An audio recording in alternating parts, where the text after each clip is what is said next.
pero muy buenos días. Bienvenidos a esta ciudad más viva que nunca. Querida Tania, ¿cómo anda? Muy bien, muy contenta y con el deber de pagar alguna cuota que nos quedó en la primera... Sí, ya nos quedó en el primer programa. ¿Qué pasó? Y que nos saludamos a los intérpretes. Tenemos intérpretes de primera calidad. Este programa es un programa accesible. Así que a Gustavo Cubiela y a Valeria Oliveros, un beso muy grande. Son también compañeros del equipo. La integración, la inclusión es un horizonte, pero también es un camino que en este canal se recorre todos los días. ¿Le apostó algo, Cubiela? Porque yo lo saludé en el informativo hace un rato. Una pizza. Televisión, ¿verdad? Una pizza. Te vas a tener que poner ¿En serio? Sí. Gran cocinero. Sí, Chema Pilar, bueno, acá me da no sé qué decirles a ustedes bienvenidos, que se tendría que hacer un poco al revés. Estamos acá hace un ratito. Buen día, el saludo para todos, a los que recién se enganchan. Esto es Ciudad Viva y tenemos mucha información para compartir con ustedes. Ya de pique les cuento que en instantes vamos a estar hablando con Gerardo Rodríguez, el presidente de FANCAP, a propósito de, bueno, justamente qué está pasando en ANCAP. ¿Qué pasa con la fijación de precios? Hemos tenido aumentos de combustible, ya en este gobierno van 7 aumentos de combustible y bueno, según el método de fijación, parece que podríamos llegar a pagar un poquito más. ¿Se imaginan pagar 100 pesos un litro de nafta? Wow. Está Que no es solo eso, sino también cómo afecta en el transporte, ¿no? Por Exactamente. ejemplo, y como en los precio de insumos, todo, claro. en todo, tiene una repercusión importante. Exacto. También lo que tiene que ver con la educación y la LUC, que también hay muchos artículos, precisamente de estos que se están poniendo en consideración de la gente. El próximo 27 de marzo estaremos charlando sobre ese tema con Pablo Martínez. Pablo es coordinador del Observatorio del Derecho a la Educación. Y también es importante decir que con esta presencia vamos a inaugurar un espacio que va a estar todos los martes en el que vamos a dar voz a los referentes académicos, a la universidad, a los especialistas que están trabajando en distintas temáticas que tienen que ver con el interés de nuestra sociedad. El 13 de marzo se cumplieron 2 años de la emergencia sanitaria por COVID-19. Vamos a hacer referencia. Nadie se olvida de esa fecha, ¿no? ¿Qué estabas haciendo el 13 de marzo? Es como Sí. el 11 de septiembre, el Día de las Torres Gemelas. Le tiro ¿no? otra, 23 de agosto 2005. El Día del Temporal. Exacto, son fechas que uno no se olvida. Bien, el 13 de marzo se declaró en Uruguay la emergencia sanitaria. El 11 de marzo fue que la Organización Mundial de la Salud decretó una pandemia global. Bueno, vamos a estar analizando con la pediatra epidemióloga Mónica Pujadas. Vamos a hacer un contacto por Zoom, pero ella además fue integrante del GACH. ¿Qué ha pasado en estos 2 años y sobre todo cuáles son las certezas que tenemos, si es que podemos hablar de certezas de aquí en más de lo que se ha aprendido en estos 2 años de pandemia global? Ahí está. Bueno, vamos a hablar de eso y mucho más en el Correo de la Mañana. Aquí en Ciudad Viva, si les parece, abrimos la ventana para ver cómo está la ciudad, a ver si está viva efectivamente y late, como todos los días, ¿no? Vamos a ver Divino las está cámaras afuera. del Centro de Gestión de Movilidad. Hay que contarles a esta hora, Marcelo, que hay semáforos apagados en Boulevard Artigas y 18. Hay allí inspectores que están trabajando en el lugar. También, Marcelo, les contamos que hay un accidente en Rivera y 14 de julio, allí cerca del zoológico municipal. Dije zoológico municipal. ¿Se sigue diciendo zoológico municipal? No. Por las dudas, zoológico. Zoológico, que es más seguro para no errarle, pero eso fue un accidente en Rivera y 14 de julio. También en Propios, Avenida Italia y Propios, el tránsito está enlentecido hacia el centro. Bueno, eso es lo que estamos viendo a esta hora en las cámaras del Centro de Gestión de Movilidad. ¿Sos de la época de Propios? Sí, ¿Qué claro. hacía más Valle de Ordóñez? Sí, no, soy de la época de Propios, sí, no me voy a sacar. Soy modelo 81 descapotable, Fernández. Es así. Bueno, les queremos contar que vamos a recibir aquí en los estudios de TV Ciudad,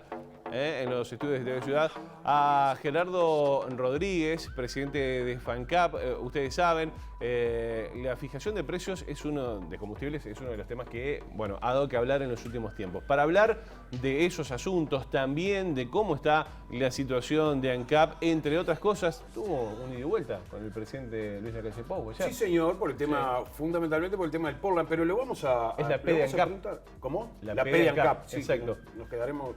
La idea es que nos quedemos con el ANCA solamente. Sí, bueno, sí. veremos qué sucede, veremos qué nos cuenta Gerardo Rodríguez. Bienvenido, Gerardo, buenos días. Hola, buen día, muchas gracias por la invitación, un saludo grande a la teleaudiencia. Gracias por venir. Sabemos que tiene hoy un día bastante apurado y apretado de agenda. Sí. Concretamente, ¿qué fue lo que pasó ayer en ese mano a mano con Luis Lacalle Pou?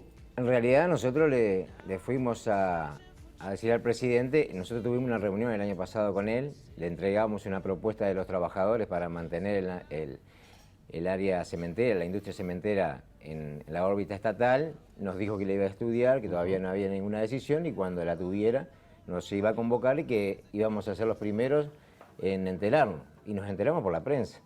Él ayer nos decía que no tiene ninguna obligación de llamarnos a los trabajadores. Eso está claro, pero si nosotros nos reunimos y yo asumo un compromiso de palabra que te voy a decir cuál es el camino que vamos a transitar, esperábamos otra respuesta. Pero bueno, pasó lo que pasó.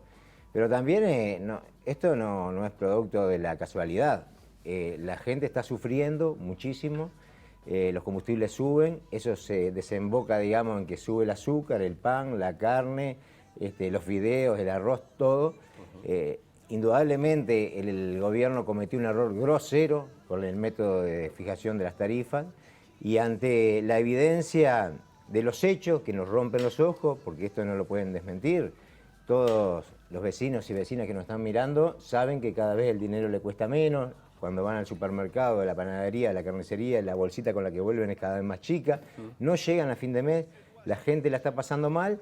Bueno, y en medio de eso, a 12 días del referéndum, es obvio que quiero distraer la atención y llevarla para otro lado. Por eso, no digo lo del presidente, digo todo lo mediático en torno a eso, nosotros preferimos dejarlo para después del 27. Quizá... Porque ahora lo central es lo que está pasando la gente que está realmente muy mal. Recién lo decíamos, quizá exageré yo, pero con este método de fijación de precios, yo decía, bueno, podríamos llegar a pagar 100 pesos el litro de nafta. Bueno, ¿eso acá, podría ser así? Acá hay que decir... Digo porque el último argumento que dio el ministro Paganini, por ejemplo, era que, bueno, más allá de las recomendaciones de Ursea, todo esto tiene que ver también con la guerra entre Rusia y Ucrania. Bien, vamos por partes. La promesa del presidente fue bajar los combustibles y nos propuso este camino para lograr ese objetivo y además para dotar de transparencia el método de fijación de las tarifas. No se cumplió ni una cosa ni la otra. Desde que se aplicó la LUC, los combustibles se dispararon más de 30% y tampoco se dotó de transparencia porque se siguió definiendo con la discrecionalidad política de siempre.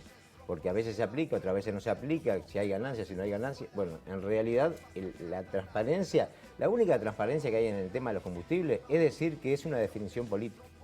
O beneficio a uno o beneficio a otro. Y ahora esto me da pie, digamos, para decirte un poco hacia dónde va la fijación de precios hacia adelante. Además de no cumplir con esta promesa, y ojo, que acá no tiene nada que ver la guerra. Rusia invadió Ucrania el 24 de febrero.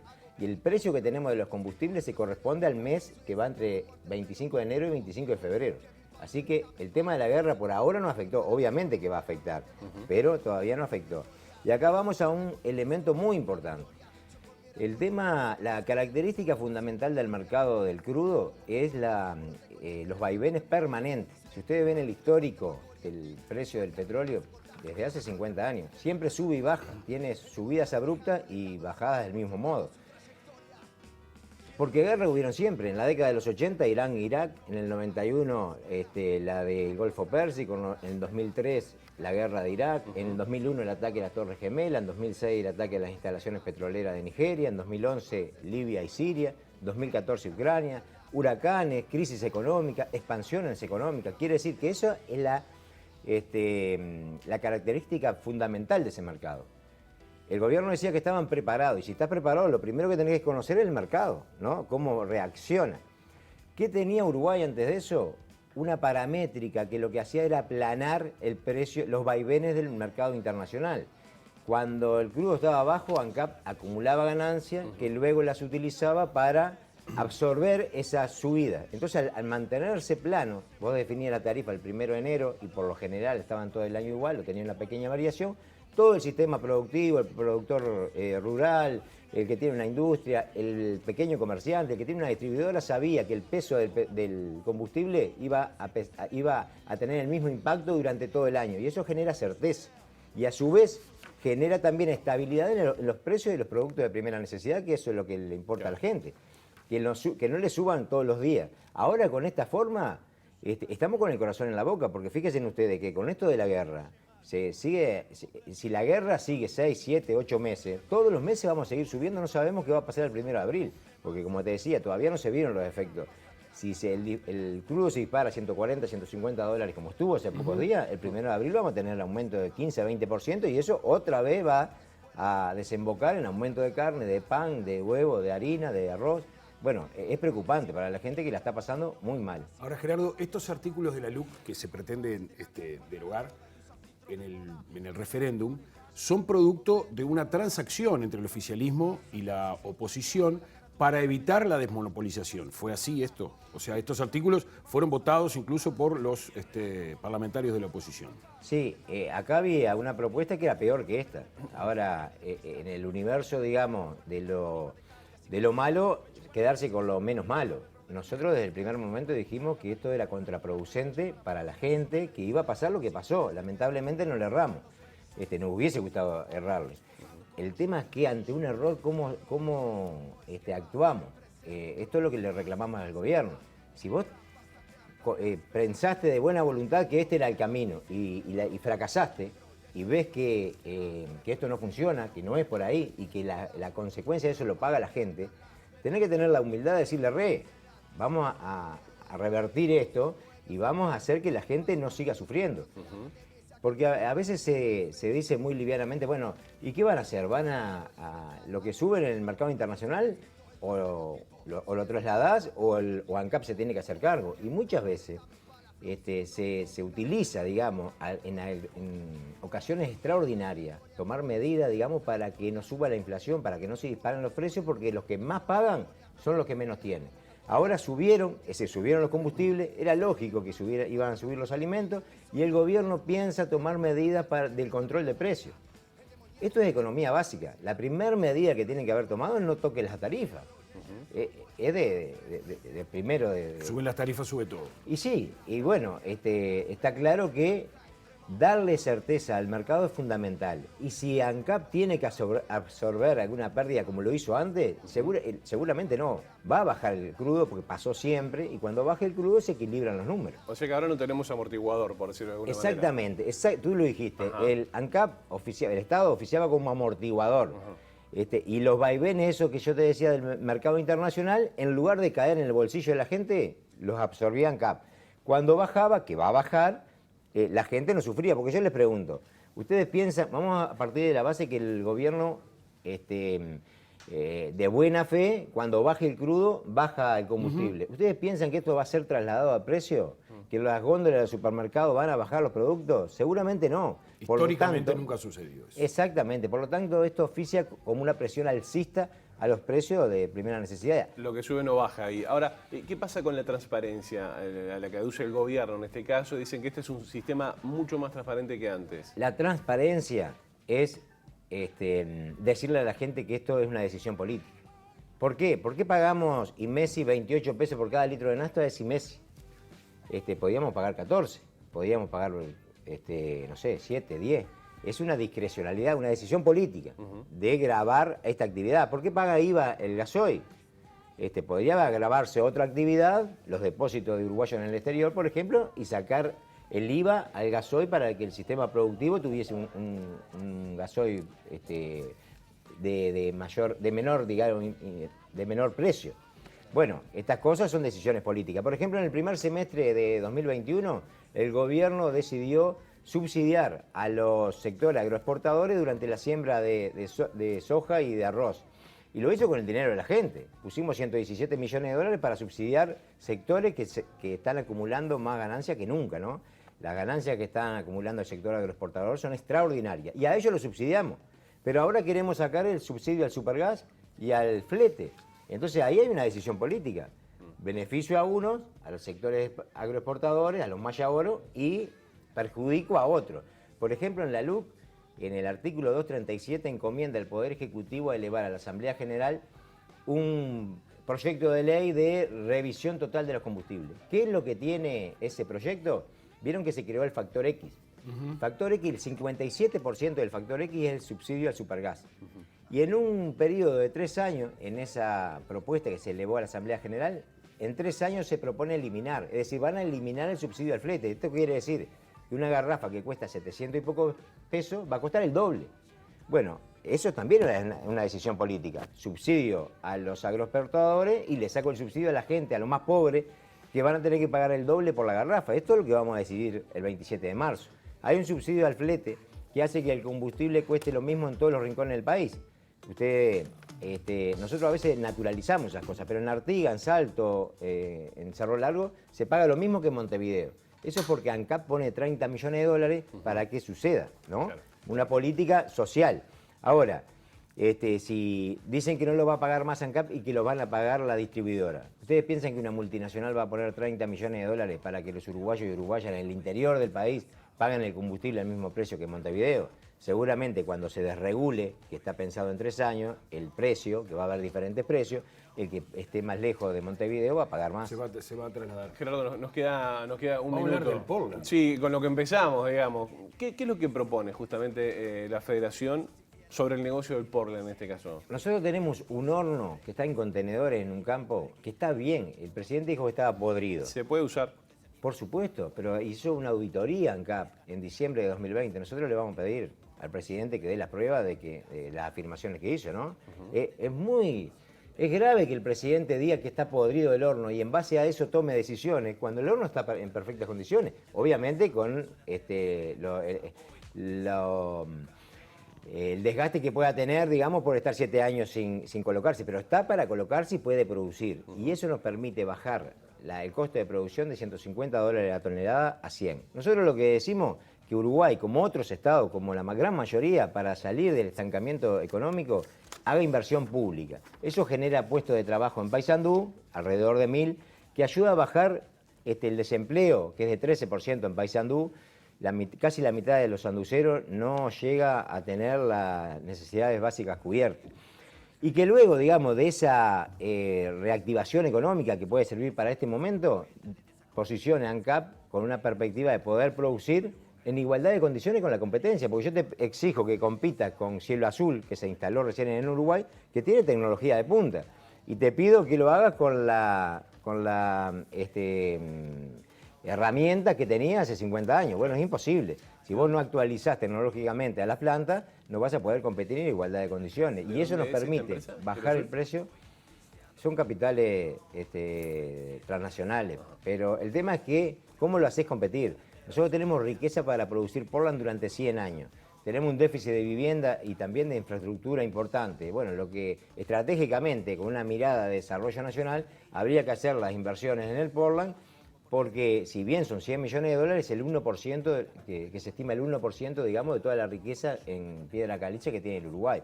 Por lo tanto, acá lo que falta es mirada estratégica y una decisión política de fortalecer al Estado para tener un rol fundamental en el desarrollo, ¿no?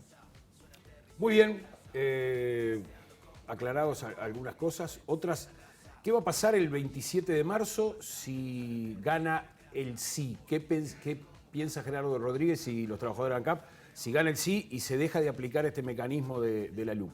En primer lugar, lo que tienen que asumir es la decisión del pueblo uruguayo y cambiar la metodología de cálculo de las tarifas.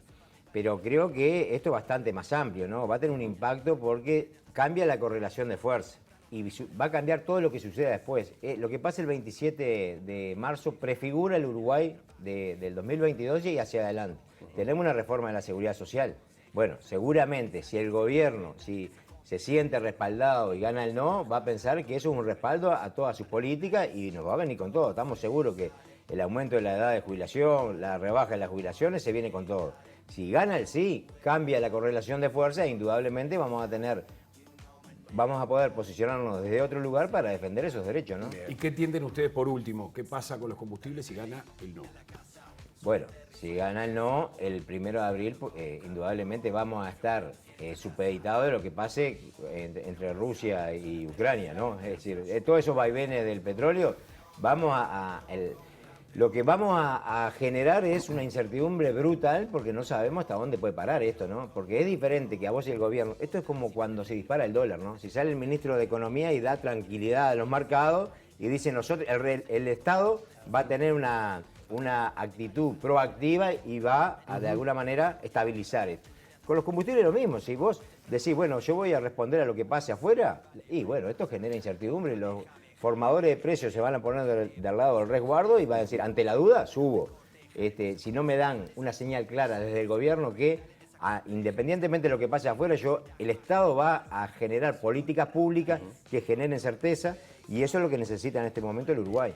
Gerardo, en un país chiquitito, perdona sí, que termine con esto, un país chiquitito y dependiente como Uruguay, ¿no? Somos una gotita para el mercado del petróleo, una gotita nos venden a nosotros. No nos pueden comparar con Nueva Zelanda, con Estados Unidos ni hablar, y tampoco con Argentina y Brasil, por tema de que son productores de petróleo, por tema del poder que tienen de compra, de negociación, y también por un tema geográfico de que estamos lejos de los mercados que nos abastecen de combustible. Uno tiende a pensar que siendo más chicos tendríamos que tener menos problemas, pero bueno, tema para seguir hablando. Gerardo, muchas gracias por estos minutos para Ciudad Viva. Muchas gracias a ustedes por la invitación. Muy bien, nosotros hacemos una breve pausa. Perfecto. Y ya seguimos en la mañana de TV Ciudad.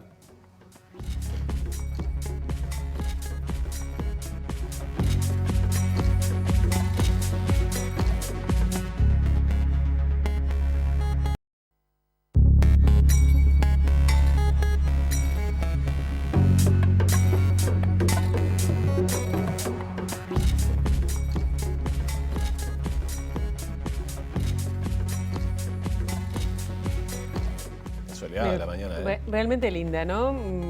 17 grados ya, creo que hay, 17, 18, viene subiendo Un poquito y más. va a estar más lindo.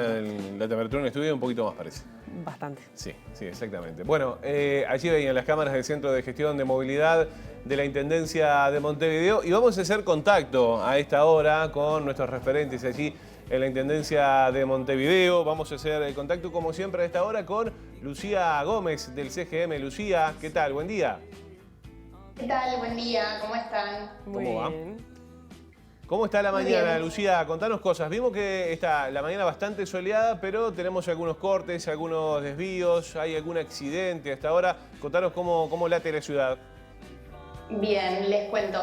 Sí, a esta hora tenemos los semáforos apagados en Boulevard Artigas y 18 de julio, un cruce bastante transitado, así que la circulación allí está un poco enlentecida. Nuestros inspectores se encuentran en la zona, pero de todas formas a quienes circulen por allí extremar especial precaución. También tenemos un siniestro en la avenida Rivera y 14 de julio, allí hay un carril obstruido hacia el este, así que también a quienes circulen por esa zona tener en cuenta esta información y extremar la precaución. Y ahora, si les parece, les comento los cortes de calle que están previstos para el día de hoy. Adelante. En la zona del centro se va a estar cortando la calle Soriano desde Ciudadela hasta Florida, hasta aproximadamente las 14 horas, por el barrio Villa Muñoz, la calle Nueva Palmira, entre Requena y Martín C. Martínez. Por la zona de Pocitos, hoy se va a estar cortando la calle Obligado, entre Maldonado y la calle Valdomir. Esto se prevé que se extienda hasta la tarde de mañana y es por trabajos de saneamiento que se están llevando a cabo en esa zona. En el barrio Jacinto Vera, hoy va a estar cortada Luis Melián entre Cufré y Aureliano Rodríguez, y esto también es por trabajos de saneamiento y está previsto que se extienda hasta aproximadamente el jueves 17. Con esto, por hoy, es toda la información. Que pasen muy bien y nos reencontramos mañana. Perfecto, Lucía, muchas gracias. Como siempre, toda la información allí que nos aportaba Lucía Gómez está en @IMTránsito y también @MBD Transporte. Pilar, si le parece, repasamos cómo está el clima y qué es lo que se viene de aquí en adelante. Vamos a ver qué nos dice Inumet y ahí lo estamos viendo en pantalla. Una máxima de 26 para esta jornada. El cielo va a estar algo nuboso según el pronóstico. Para mañana miércoles 16 de marzo, mínima de 15, máxima de 28 grados, y el jueves en tanto 17 de marzo, una mínima de 16, máxima de 28. Y hoy se viene una instancia de negociación muy interesante, muy importante para quienes son funcionarios y funcionarias de Casa de Galicia, la mutualista que se decretó el cierre. Esto va a ser sobre las 10:30. Damos paso a... bueno, vamos a estar informando desde allí y seguramente nuestros compañeros de MBD Noticias nos van a estar informando. Pero bueno, hay otras cosas que están sucediendo, Josema, en esta jornada, ¿no? Exactamente. Aprovecho para contarles, en un rato vamos a hacer contacto con nuestros móviles, como vos decías, de MBD Noticias, pero les contamos que el presidente de la República, Luis Lacalle Pou, está participando en esta jornada de la inauguración de la Expo Activa. Esto es en el departamento de Soriano, y la misma está prevista para la hora 15, pero se espera que en el correr de esta mañana, en el predio ubicado allí en la Ruta 2, en el kilómetro 253, se reúna el Congreso de Intendentes. Esta muestra de maquinaria y tecnología del agro se podrá visitar hasta el sábado 19 de marzo. Y seguimos con otros temas. Autoridades del Ministerio de Salud Pública van a estar concurriendo al Parlamento Nacional. Antes, el presidente de ACE, Leonardo Cipriani, va a concurrir 13:30 a la Comisión de Salud de la Cámara Baja para informar sobre el fallecimiento de una niña de 8 años ocurrido en Rivera, en el hospital de Rivera, a principios de mes.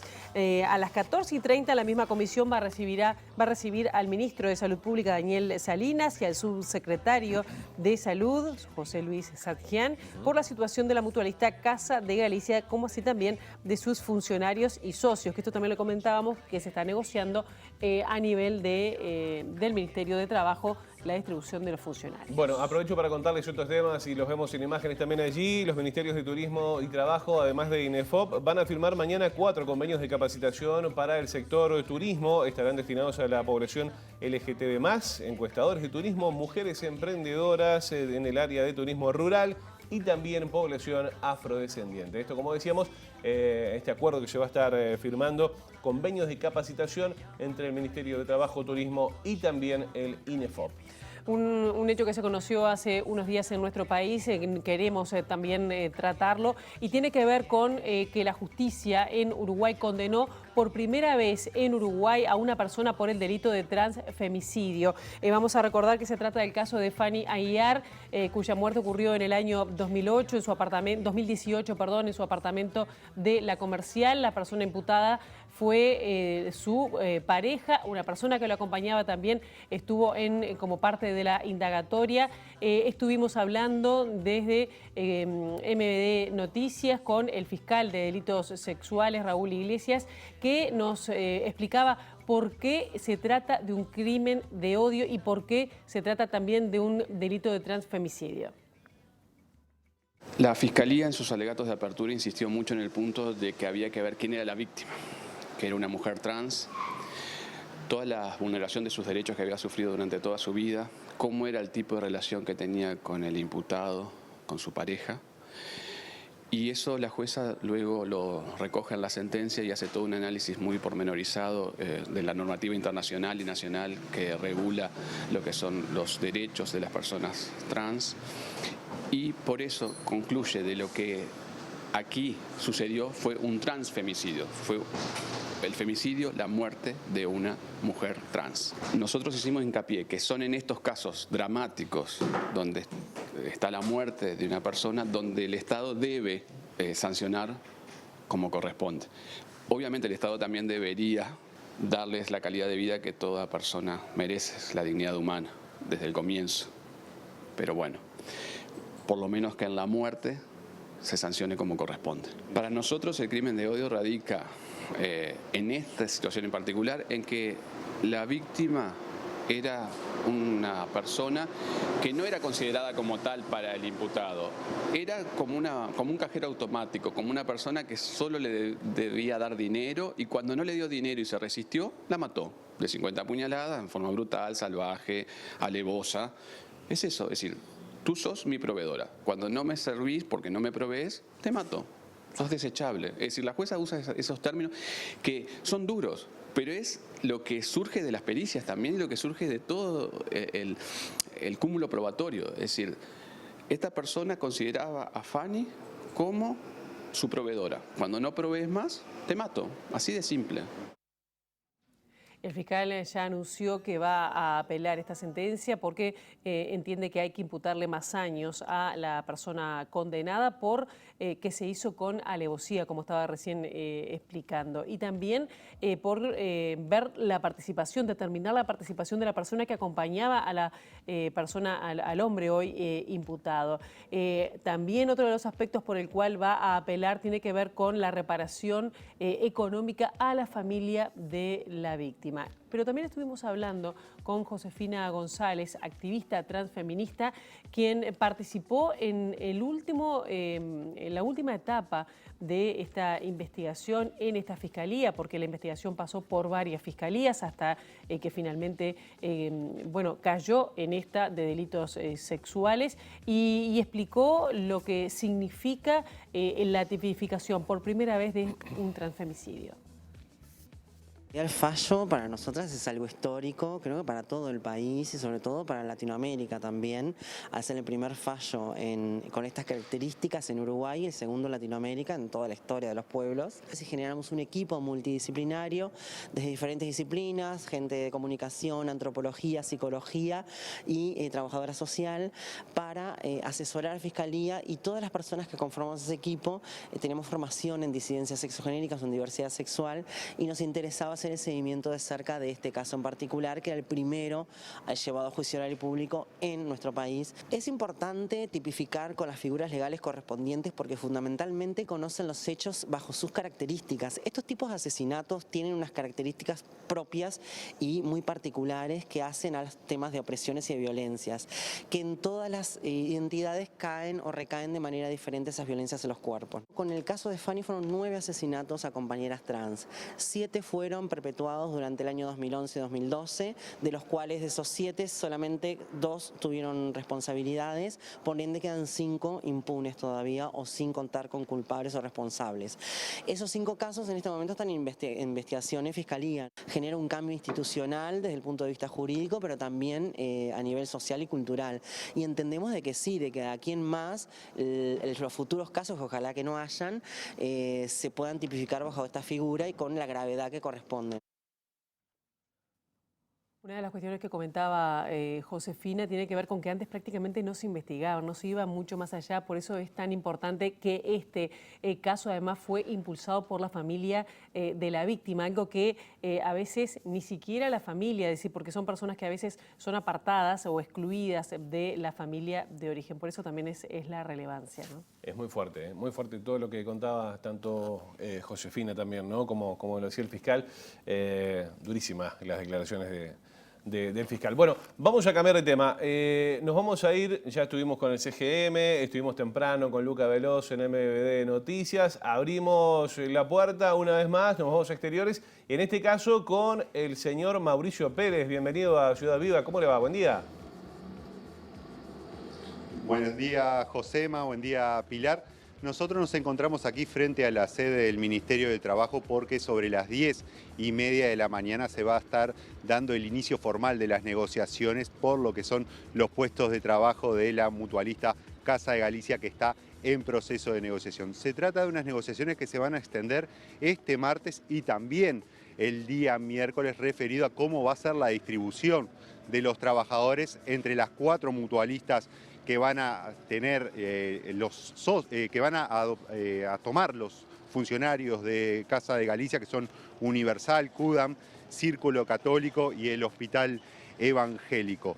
Estas negociaciones se dan en el marco de un enfrentamiento entre la Federación Uruguaya de la Salud, el sindicato madre, y el sindicato de base de la mutualista Casa de Galicia por saber quiénes van a representar al gremio en estas negociaciones.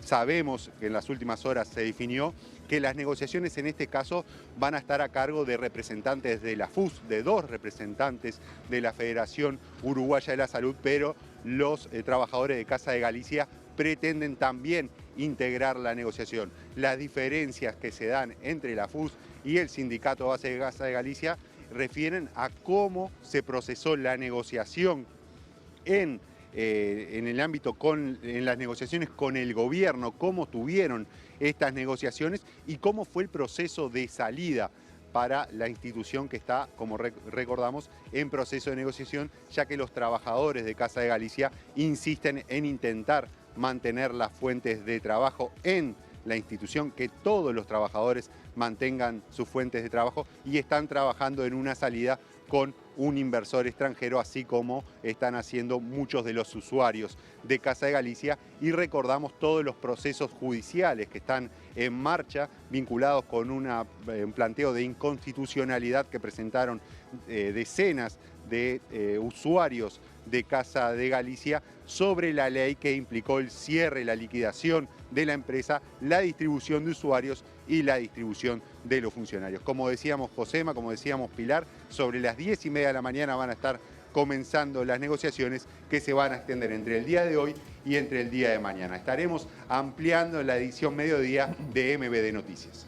Perfecto, Mauricio, muy completo el informe. Te seguimos más adelante en MBD Noticias. Nosotros ahora hacemos una pausa, Pilar. Sí, exactamente, y vamos a estar recibiendo a Pablo Martínez, quien es coordinador del Observatorio de Derecho a la Educación, para hablar justamente sobre esa, bueno, qué es lo que está en juego a nivel de educación en la ley de urgente consideración, estos artículos además que van a estar en cuestión el 27 de marzo.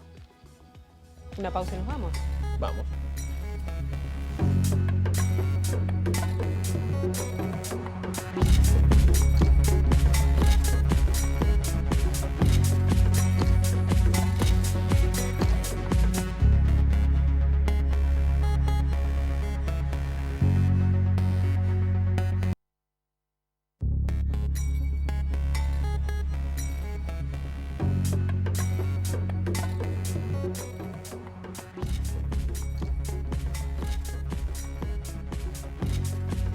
Todavía no llegamos a las 9:20 de la mañana y ya tuvimos mucho programa, pero queda muchísimo para compartir con ustedes.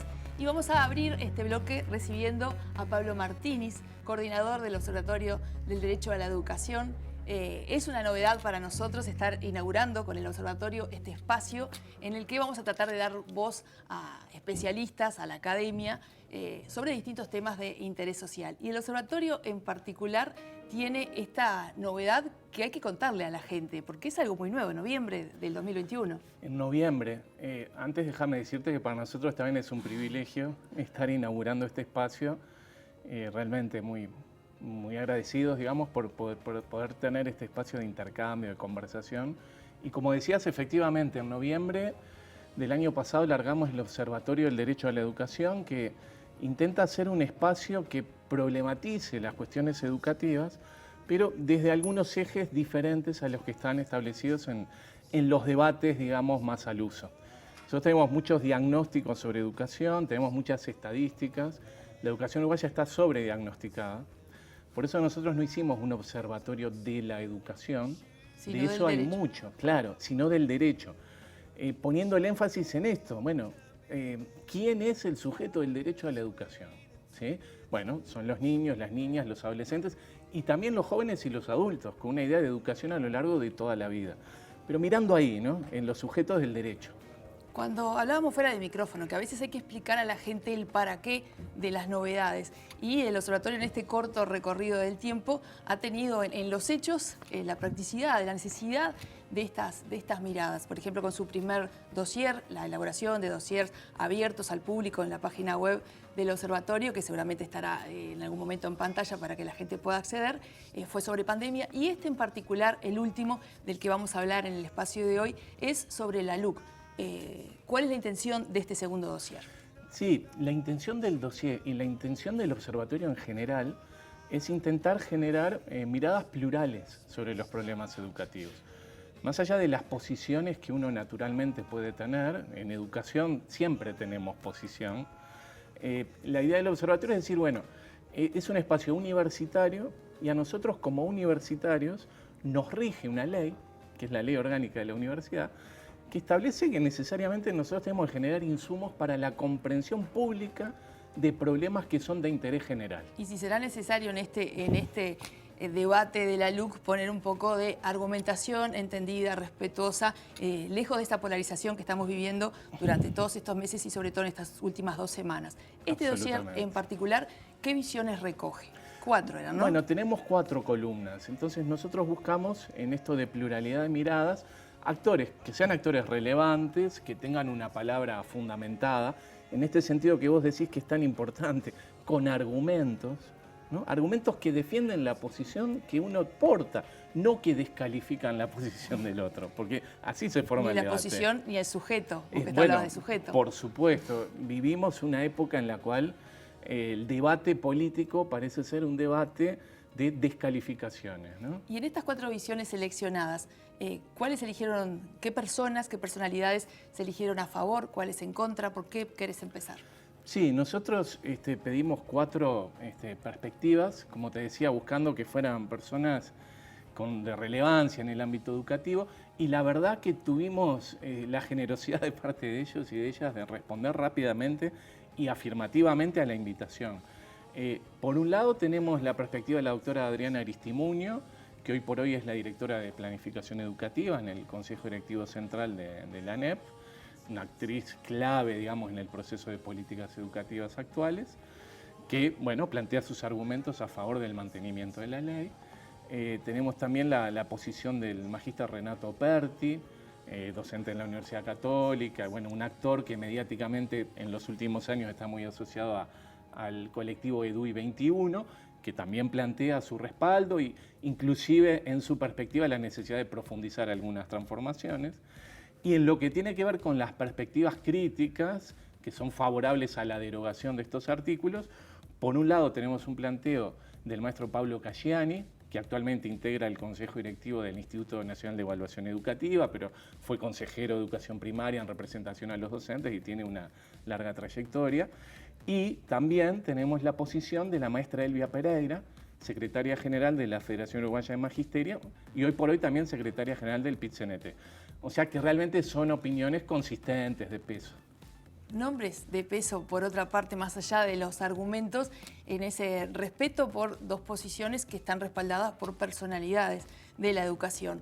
Vamos a comenzar, no sé por cuál de las visiones querés comenzar, de esos argumentos que son utilizados en estas columnas.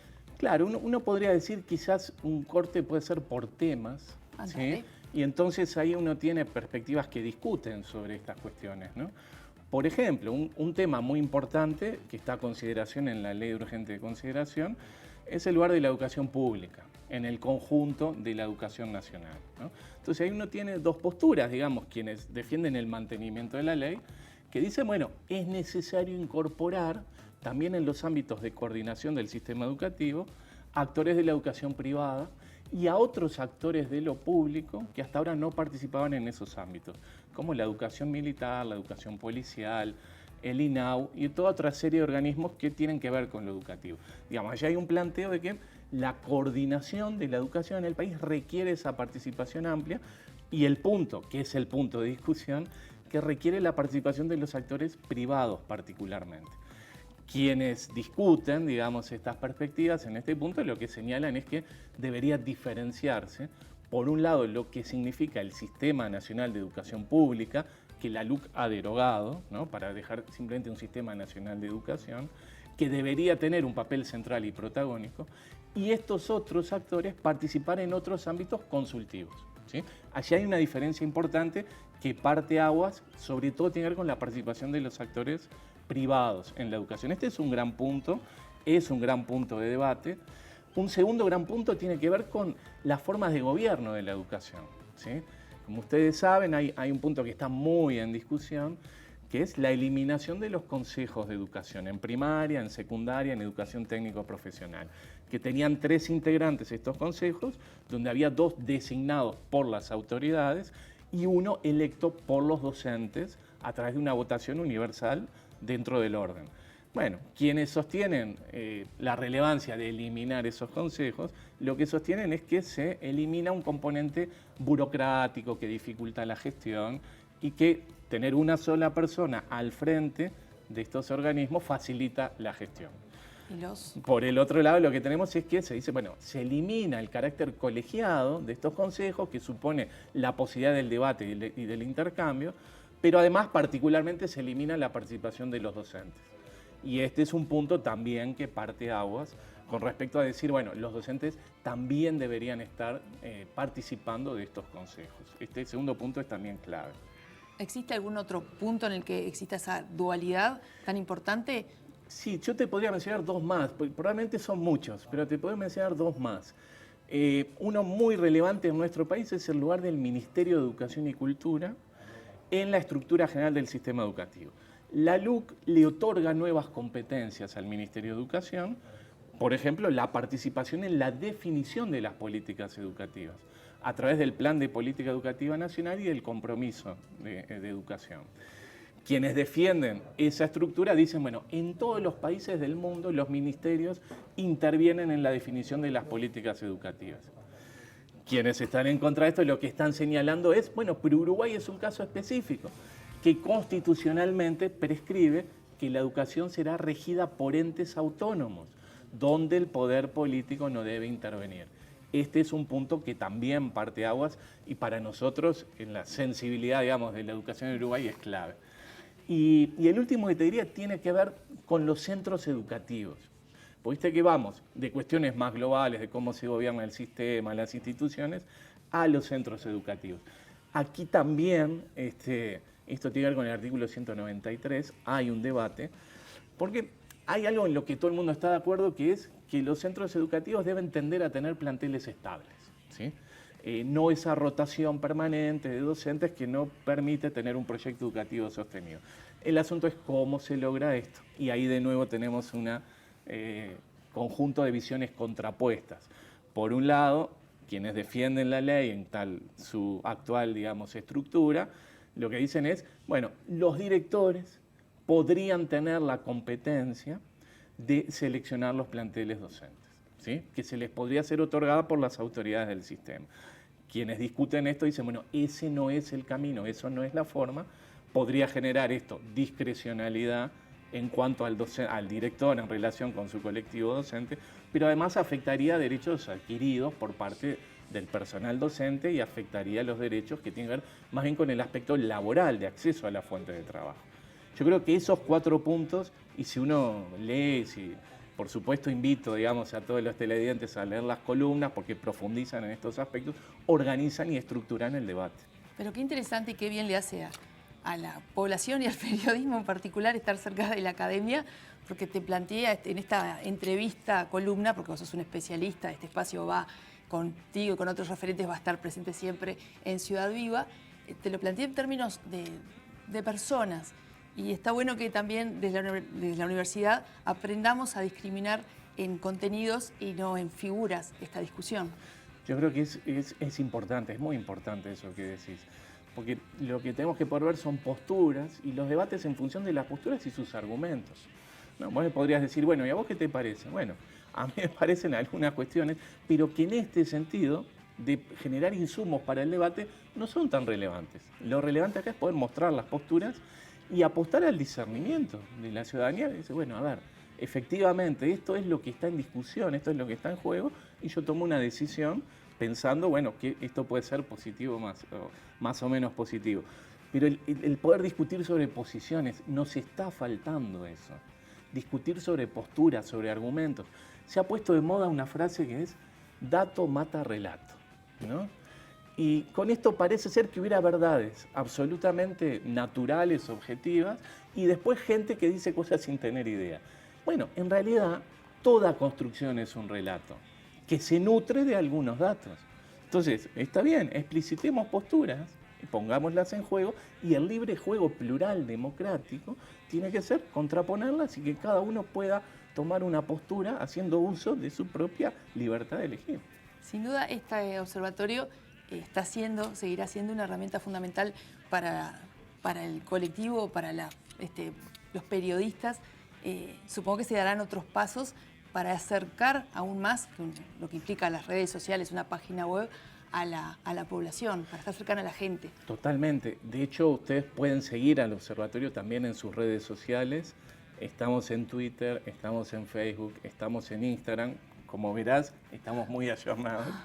Y en cualquiera de estas redes, por Observatorio del Derecho a la Educación, nos pueden encontrar. Y ahí también pueden encontrar algunos contenidos más puntuales, más concretos, que no necesariamente colocamos en el observatorio, pero que dinamizan el intercambio. Y también algo que necesitamos mucho, y le pedimos a la audiencia, es la interacción y el intercambio. Porque nuestra mirada del derecho a la educación es una mirada que pone el acento en la participación de todos los actores involucrados. No se trata solamente de cómo se define una política, sino de que también la política se define desde lo cotidiano y desde la participación. Así que el ida y vuelta también para nosotros es bien importante. Para nosotros también, y de verdad muchísimas gracias por haber estado acá. Por favor, gracias a ustedes, un gusto y bueno, nos seguiremos encontrando. Y me diste un pie hermoso porque esto del ida y vuelta es fundamental. También lo es en este programa Ciudad Viva que está en los estudios aquí en Barrio Zamorín y Mercedes, pero que también está en cada una de las esquinas de Montevideo, en este caso con Luca Veloz. ¿En qué lugar, Luca? Ojo que venimos.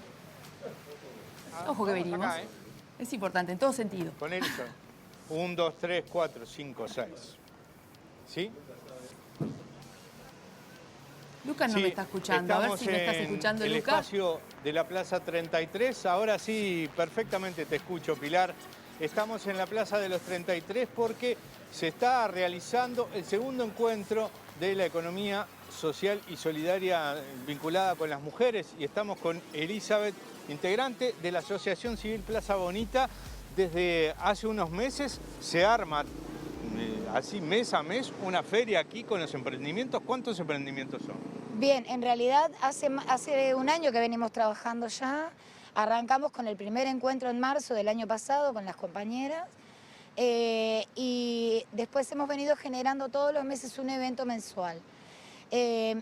Celebrando el mes de la mujer es el motivo de esta feria y lo que queremos es demostrar y mostrar más que nada cuando la mujer autogestiona un emprendimiento, lo que se consigue y cómo se logra un trabajo de equipo, porque en realidad la que estamos organizando este encuentro somos tres grupos muy importantes y con un 95% de mujeres. Esta es, por ejemplo, tú representás a la Asociación Civil Plaza Bonita. Exacto. Que tienen aquí la gestión del emprendimiento. ¿Cuántos colectivos son? ¿Cuántos emprendimientos? Bien, en el local que funciona en la plaza, que es de la Asociación Civil, tenemos casi 40 emprendedores, todo de producción nacional, y el local también es autogestionado, o sea, nosotros nos encargamos de atender, del mantenimiento del local, o sea, todo lo que refiere al local también lo hacemos nosotros como autogestión. En el marco de este mes de la mujer se da este segundo encuentro de la economía solidaria aquí en la plaza y la coordinadora de economía solidaria, Elena, ¿cómo está trabajando? Bueno, la coordinadora acá viene trabajando en equipo y fuertemente con la Intendencia y Plaza Bonita. Desde hace un año hicimos el primer encuentro, anualmente vamos a hacer un encuentro y como este con una temática especial. Y en este marco del Día de la Mujer y del Mes de la Mujer, queremos remarcar que la autogestión en la mujer empodera. Que una mujer cuando va a trabajar y no trabaja en una relación de dependencia, es dueña de su trabajo, ella se empodera. Es la que resuelve, es la que tiene que resolver colectivamente las cosas. Y entonces, en general, resuelve en la mujer más cosas que el tema laboral. El trabajar cuando una mujer trabaja en la autogestión.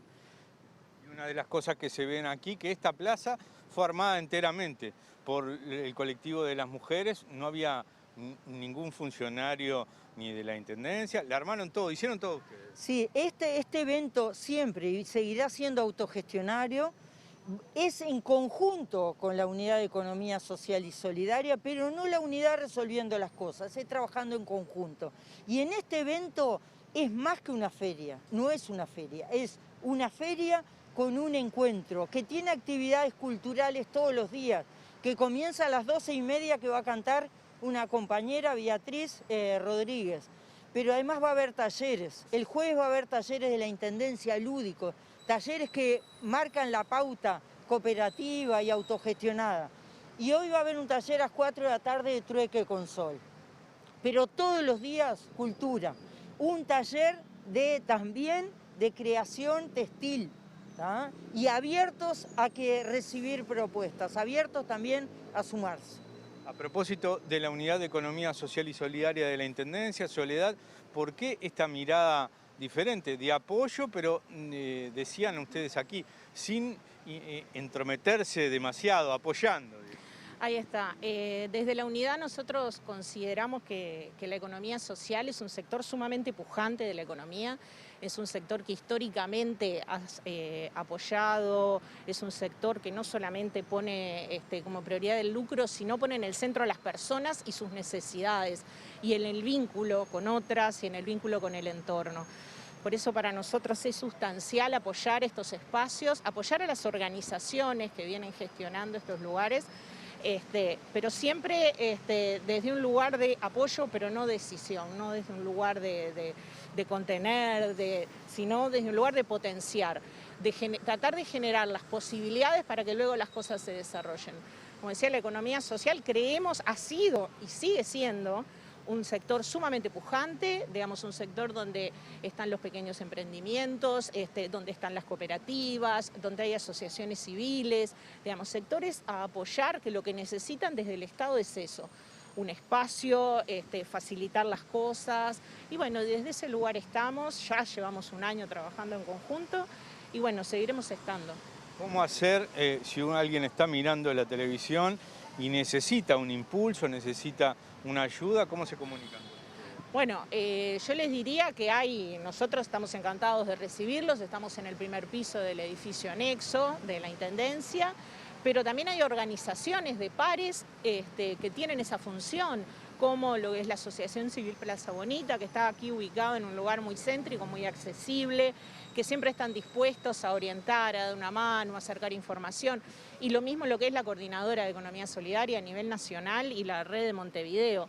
Digamos, las puertas están abiertas y siempre la idea, como decíamos, es tratar de dar posibilidades.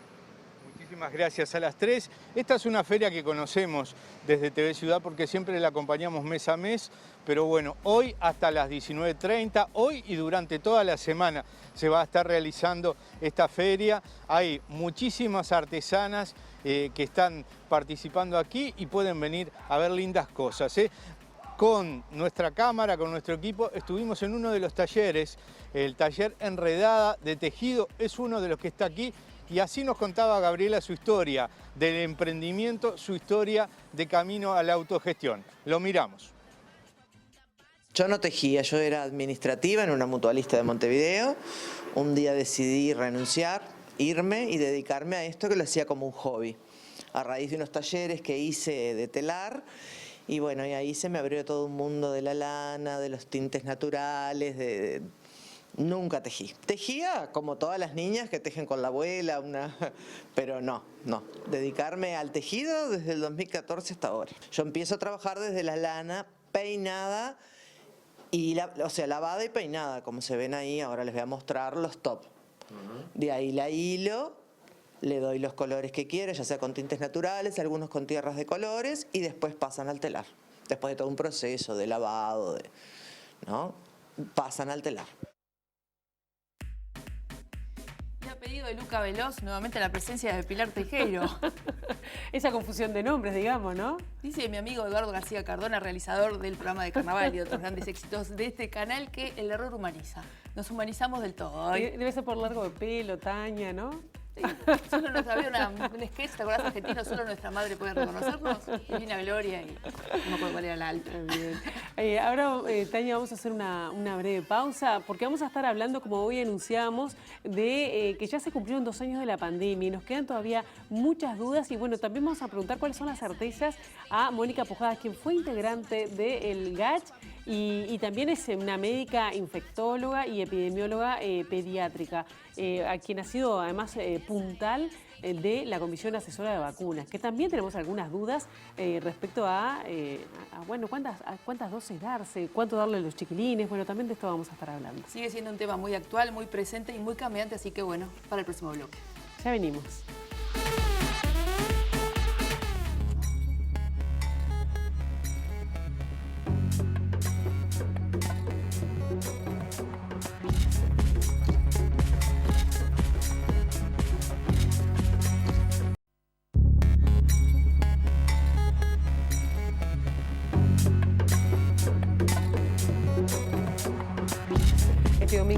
se cumplieron 2 años de la declaratoria de emergencia sanitaria en nuestro país, un 13 de marzo de 2020.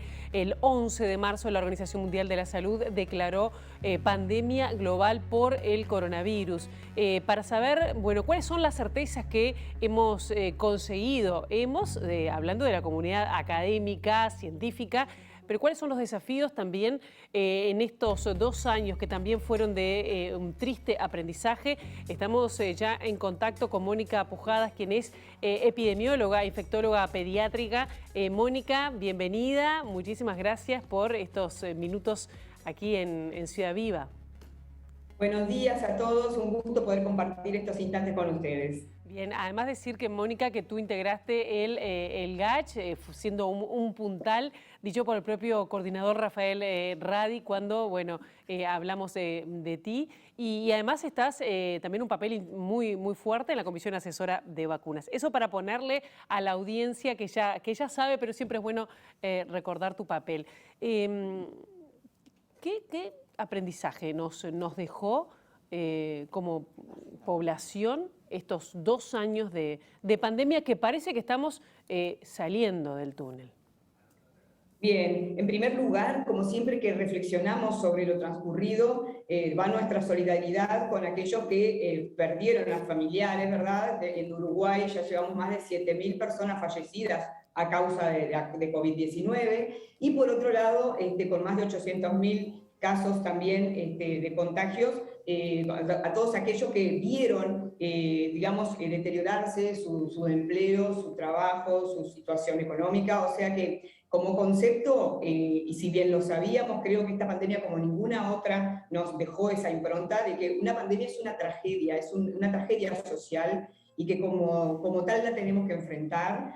Y en ese sentido, las lecciones aprendidas o los aprendizajes que, como tú bien señalás, creo que fueron la respuesta de la comunidad en Uruguay, de la población, y también, por supuesto, de todo lo que fue las autoridades, en esa especie de trabajo conjunto que se pudo llegar a desarrollar y que nos permitió como país, que incluso se nos ha destacado, poder, digamos que, pasar la pandemia minimizando lo que fue su impacto socioeconómico, poder enfrentarla a través de lo que fue todo el trabajo que hay que destacar de los equipos de salud, de los equipos de la educación que reformularon, digamos, los aprendizajes como para que pudiera minimizarse el impacto de la interrupción de los procesos educativos y con todo el esfuerzo que luego también se hizo, por supuesto, con la medida que fue lo que nos permitió comenzar a transcurrir hacia el pensar de sortear esta pandemia, que fueron las vacunas, claramente, ¿verdad? En ese sentido,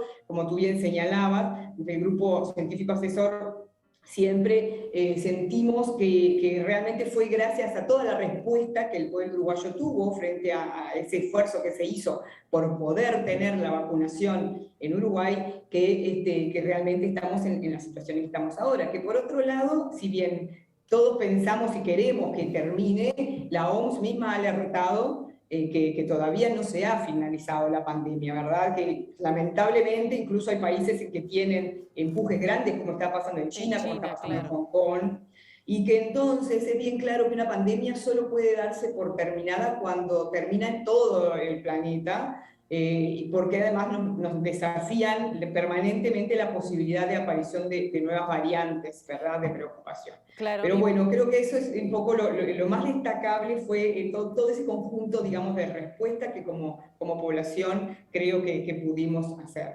¿Vamos a tener que convivir con el virus, aprender a convivir con el virus, Mónica? Si bien es una pregunta que todavía no tiene la última respuesta, hay alta probabilidad de que sí, por cómo se comporta este virus, sí terminemos conviviendo, como ya ha pasado con otros coronavirus, ¿verdad? Y ni que hablar con otro tipo de virus también. De todos modos, acá hay que hacer como una suerte de conjunción de tratar de que las medidas que adoptamos y que necesariamente todavía hay que seguir adoptando para algunas situaciones para prevención de la diseminación del virus, tampoco tengan un impacto tan negativo como ya sabemos que lo tuvieron, y entonces en ese equilibrio que tendremos que aprender la convivencia con el virus. Claro, tú recién mencionabas que en algunos países, como en el caso de China, hay un rebrote importante. Nosotros tenemos que estar como prevenidos que va a haber una nueva ola de la pandemia en el mundo, pero también en Uruguay. ¿Estamos trabajando sobre esa hipótesis? En realidad son hipótesis que nunca se descartan, sobre todo por esto de que ya nos mostró SARS-CoV-2 de cómo se comporta con sus variantes, ¿verdad? Pero creo que así como nos pasó con Omicron, lo que nosotros tenemos que como población tener claro es que la vacunación es la herramienta que nos ha permitido entonces avanzar hacia la disminución, sobre todo de lo que han sido los casos graves, de las internaciones en CTI, de los fallecimientos, porque creo que ese concepto es importante mantenerlo, y en ese sentido permítanme que primero transmita esa, digamos, como les decía, esa importancia de que la mayor parte de la población nuestra esté vacunada, pero que también ahora estábamos desafiando el tema de que se vacunen los niños, que lo que está pasando y el riesgo que nos trae esta evolución de la epidemia es que nuevas variantes, como ya pasó con Omicron, por ejemplo, se desplacen y ataquen sobre todo a población no vacunada, dentro de ellos los niños. Habiendo entonces una herramienta segura como es la vacuna, ya aprobada para los niños desde 5 años en adelante a toda la población, digamos, realmente es muy importante que adhieran y que la gente vacune a sus niños como una medida de protegerlos, así como nos estamos protegiendo todos los demás, y porque ya fue claramente demostrado los beneficios de la vacunación. Claro, yo de eso también te quería preguntar, porque como tú estás además integrando esa comisión asesora de vacunas, y hay cierta incertidumbre. Yo pienso también en los padres y madres que tienen hijos chicos. ¿Por qué de 5 en adelante? Si cuando ya están escolarizados algunos de 3 y de 4 años. ¿Por qué, por ejemplo, se está hablando de una cuarta vacuna para algunos sectores? Eso nos genera también incertidumbre. La recomendación es seguir vacunándose a medida que se amplíen. Es un tema quizás económico. Pienso en alguna de las dudas que circula, que a veces a uno le dejan, no, ya me di 2 dosis, tengo certificado de vacunación, la tercera para reforzar, me vacunaré con la cuarta. ¿Qué pasa si tengo un hijo de 6 años y uno de 3? Dudas que te planteo.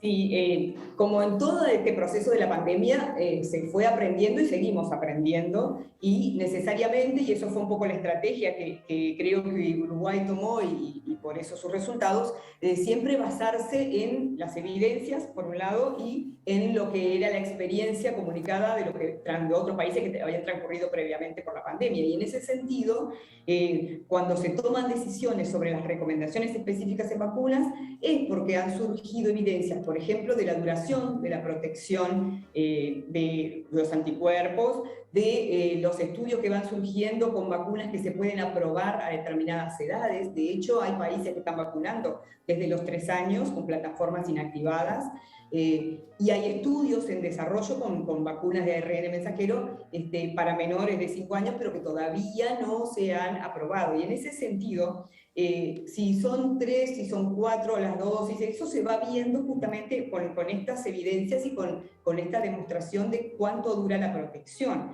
Es importante considerar que cuando se va aprobando una vacuna es porque se considera el riesgo y beneficio, y se considera que es beneficioso, que son vacunas efectivas, que son vacunas seguras. ¿Y por qué me gusta mencionar esto? Sobre todo para la vacunación en niños, porque el rol de los niños en la pandemia, y tuvimos que analizarlo muy de cerca, fue cambiando. Inicialmente, ¿se acuerdan que en los primeros días, como se asimilaba con la infección por la gripe, se creía que los niños iban a ser grandes contagiadores? Después se vio que no. Eso tuvo un impacto muy importante en lo que fue las medidas a tomar con el cierre de las escuelas. Entonces, Uruguay fue pionero en eso, justamente porque se demostró y pudimos ir juntando esa información que permitía decir que los niños no eran grandes contagiadores, no impactaba el cierre de las escuelas en el devenir de la epidemia en general. Fue que se abrieron en Uruguay rápidamente las escuelas.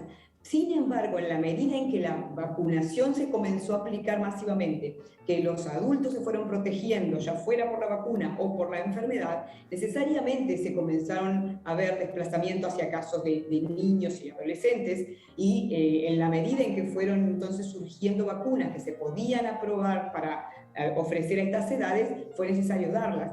Y los niños, si bien la mayoría, como también ha pasado con los adultos o los adolescentes, la mayoría son cuadros leves, con pocos síntomas, no por eso no tienen un impacto importante en su salud cuando tienen SARS-CoV-2.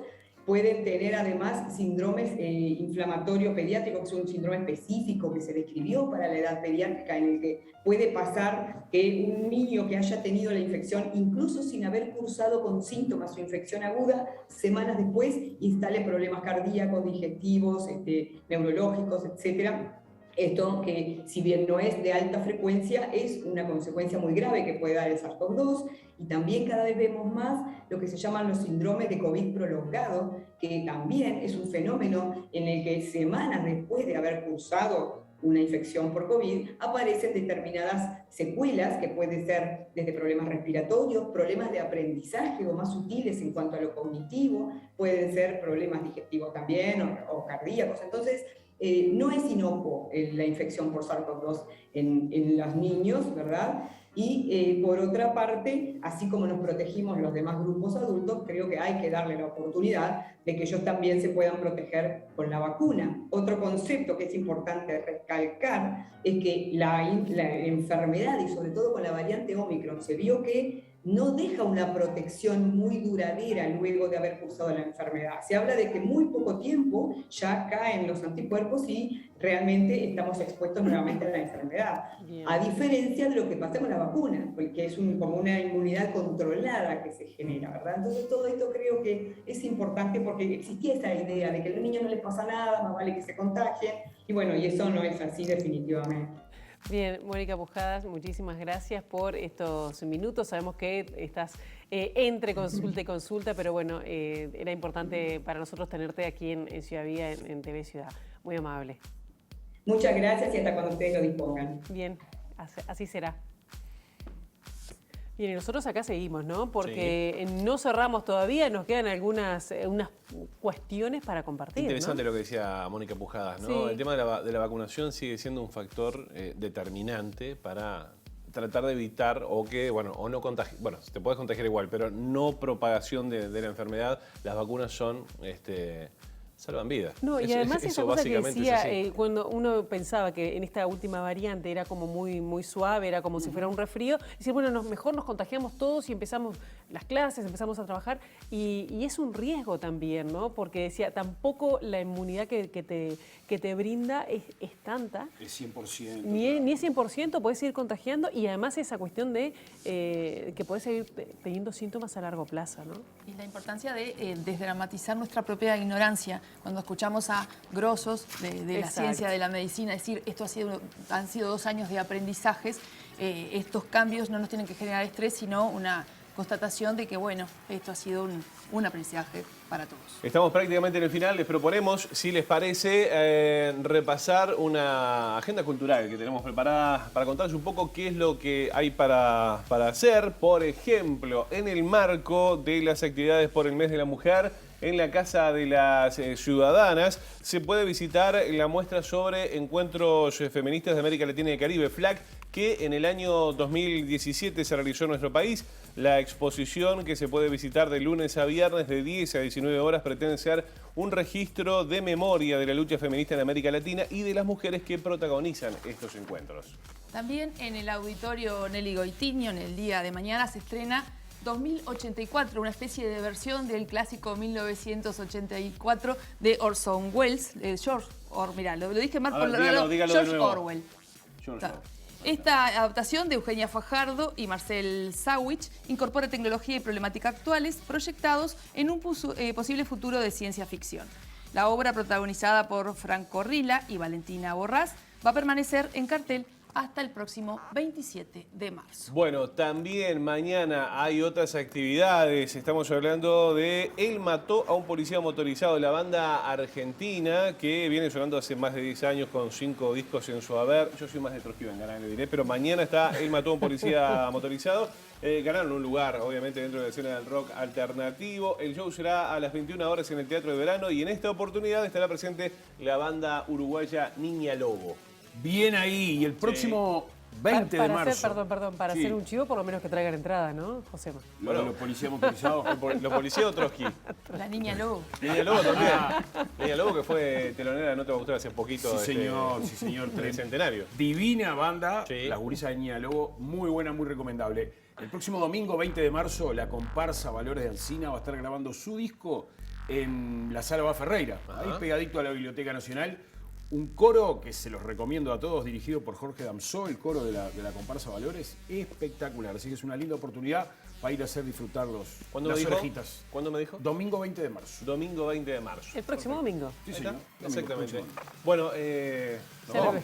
Nos vamos. Son las 10 de la mañana. Hay que irse. Agradecer la cantidad de mensajes que nos están llegando e invitarlos a que esto se siga repitiendo para saber cómo construir el resto de este campo. Escuchamos y recibimos todo, ¿eh? Por Todo. supuesto que sí. Nos reencontramos a partir de las 8 de la mañana. MB Noticias, ahí está. Y 8:30, Ciudad Viva. Ciudad Viva. Hasta entonces. Hay que ganar con estos muchachos. Chao, gracias, nos vemos, que pasen bien.